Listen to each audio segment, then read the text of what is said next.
भक्तों हरे कृष्णा। भक्तों आज हम सब श्रीमद् भगवत गीता यथारूप अध्याय 3 कर्मयोग श्लोक नंबर 42 पढ़ेंगे। भक्तों उससे पहले हम सब भगवान की मंगलाचरण स्तुति करेंगे। ओम अज्ञानतिमिरन्धस्य ज्ञानांजनशलाकया चक्षुर्मिलितं येन तस्मै श्री गुरुवे नमः। श्री चैतन्य मनोभीष्टं स्थापितं येन भूतले स्वयं रूपा कदा मह्यं ददाति स्वपदान्तिकं। वन्देऽहं श्रीगुरुः श्रीयुतपदकमलं श्रीगुरून् वैष्णवश्च श्रीरूपं साग्रजातं सहगण रघुनाथवन्दितं तं सजीवं साद्वैतं सावधूतं परिजनसहितं श्रीकृष्णचैतन्यदेवं श्रीराधाकृष्णपदान् सहगण ललिता श्रीविशाखान्वितांश्च। हे कृष्ण करुणा सिंधो दीनबंधो जगतपते गोपेश गोपिकाकांत राधाकांत नमोस्तुते। तप्त कांचन गौरांगी राधा वृंदावनेश्वरी वृषभानुसुते देवी प्रणममि हरिप्रिये। वाञ्छाकल्पतरुभ्यश्च कृपा सिंधुभ्येव एव च पतितानां पावनेभ्यो वैष्णवेभ्यो नमो नमः। जय श्री कृष्ण चैतन्य प्रभु नित्यानंद श्री अद्वैत गदाधर श्री वैशादि गौर भक्त वृंद। हरे कृष्णा कृष्ण कृष्णा हरे हरे हरे रामा राम रामा हरे हरे। हरे कृष्णा कृष्ण कृष्णा हरे हरे हरे रामा राम रामा हरे हरे। हरे कृष्णा कृष्ण कृष्णा हरे हरे हरे रामा राम रामा हरे हरे। भगवान वाच। भक्तों यहाँ भगवान बोल रहे हैं, कृपया ध्यान देना। इंद्रियाणि पराणि आहूष इंद्रियेभ्य परम मनः मनसाः तु परा बुद्धि है या बुद्धे परतः तु शाह।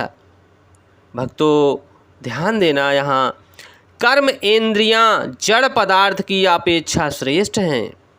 यहाँ बोल रहे हैं भगवान। भक्तों कर्म इंद्रियां, हमारी जो कर्म इंद्रियां हैं जिनके द्वारा हम कर्म करते हैं, दोनों हाथ हो गए, पैर हो गए, नाक हो गए, कान हो गए, हमारे नेत्र हो गए, इनकी अपेक्षा से श्रेष्ठ हैं जड़ पदार्थ। इन मन इंद्रियों से बढ़कर है।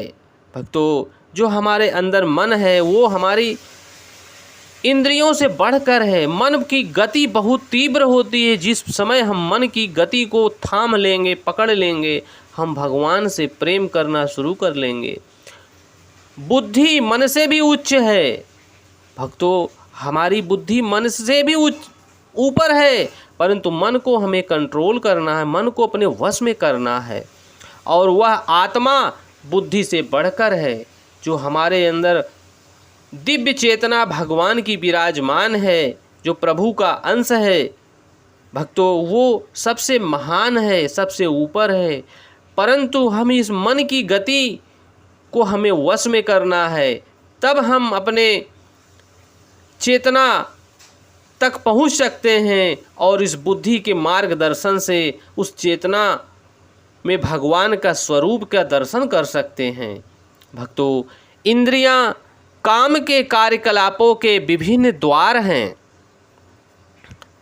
काम का निवास शरीर में है, किंतु उसे इंद्रिय रूपी झरोखे प्राप्त हैं। अतः कुल मिलाकर इंद्रियां शरीर से श्रेष्ठ हैं। हमारी इंद्रियां शरीर से श्रेष्ठ हैं। श्रेष्ठ चेतना कृष्ण भावना अमृत पर ये द्वार काम में नहीं आते। कृष्ण भावना अमृत में आत्मा भगवान के साथ सीधा संबंध स्थापित करती है। भक्तों अतः यहाँ पर वर्णित शारीरिक कार्यों की श्रेष्ठता परमात्मा में आकार समाप्त हो जाती है। शारीरिक कर्म का अर्थ है इंद्रियों के कार्य, और मन इंद्रियों के अवरोध का अर्थ है सारे शारीरिक कर्मों का अवरोध। लेकिन चूंकि मन सक्रिय रहता है अतः शरीर के मौन तथा स्थिर रहने पर भी मन कार्य करता रहता है। यथा स्वप्न के समय मन कार्यशील रहता है, किंतु मन के ऊपर बुद्धि है कि संकल्प शक्ति होती है और बुद्धि के ऊपर स्वयं आत्मा है। अतः यदि आत्मा प्रत्यक्ष रूप से परमात्मा में रत रहे तो अन्य सारे अधीनस्थ यथा बुद्धि मन इंद्रिय स्वतः ही रत हो जाएंगी। कठोपनिषद में एक ऐसा ही अंश है जिसमें कहा गया है, इंद्रिय विषय इंद्रियों से श्रेष्ठ है, मन इंद्रिय विषयों से श्रेष्ठ है। अतः यदि मन भगवान की सेवा में निरंतर लगा रहता है तो इन इंद्रियों के अनियंत्र रत होने की संभावना नहीं रह जाती। भक्तों, यहाँ भगवान स्पष्ट बोल रहे हैं कि अगर व्यक्ति भगवान की भक्ति में लगा रहता है तो अनियंत्र उसकी इंद्रियां स्वतः उसके पालन में आ जाती हैं। इस मनोवृत्ति की विवेचना की जा चुकी है। परम दृष्टा निर्वर्तते। यदि मन भगवान की दिव्य सेवा में लगा रहे तो तुच्छ विषयों में उसके लग पाने की संभावना नहीं रह जाती। भक्तों, कठोपनिषद में आत्मा को महान कहा गया है तथा आत्मा इंद्रिय विषयों इंद्रियों मन तथा बुद्धि इन सब के ऊपर है। आत्मा ही परम चेतना है। अतः सारी समस्या का हल यह है आत्मा स्वरूप को प्रत्यक्ष समझा जाए। बिन आत्मा बिन चेतना सार मनुष्य का शरीर निर्जीव हो जाता है। मनुष्य को चाहिए कि बुद्धि के द्वारा आत्मा की स्वाभाविक स्थिति को ढूंढे और फिर मन को निरंतर कृष्ण भावना अमृत में लगाने का प्रयास करे। इससे सारी समस्या हल हो जाती है। भक्तों, भगवान यहाँ बोल रहे हैं, सामान्यतः नवदीक्षित भक्त आध्यात्मवादी को इंद्रिय विषयों से दूर रहने की सलाह दी जाती है, किंतु इसके साथ साथ मनुष्य को अपनी बुद्धि का उपयोग करके मन को सशक्त बनाना होता है। यदि कोई बुद्धिपूर्वक अपने मन को भगवान के शरणागत होकर कृष्ण भावना अमृत में लगाता है तो मन स्वतः सशक्त हो जाता है। और यद्यपि इंद्रिय सर्प के समान हैं, अत्यंत बलिष्ठ होती हैं, किंतु ऐसा करने पर वे दंत विहीन सर्पों के समान अशक्त हो जाएंगी।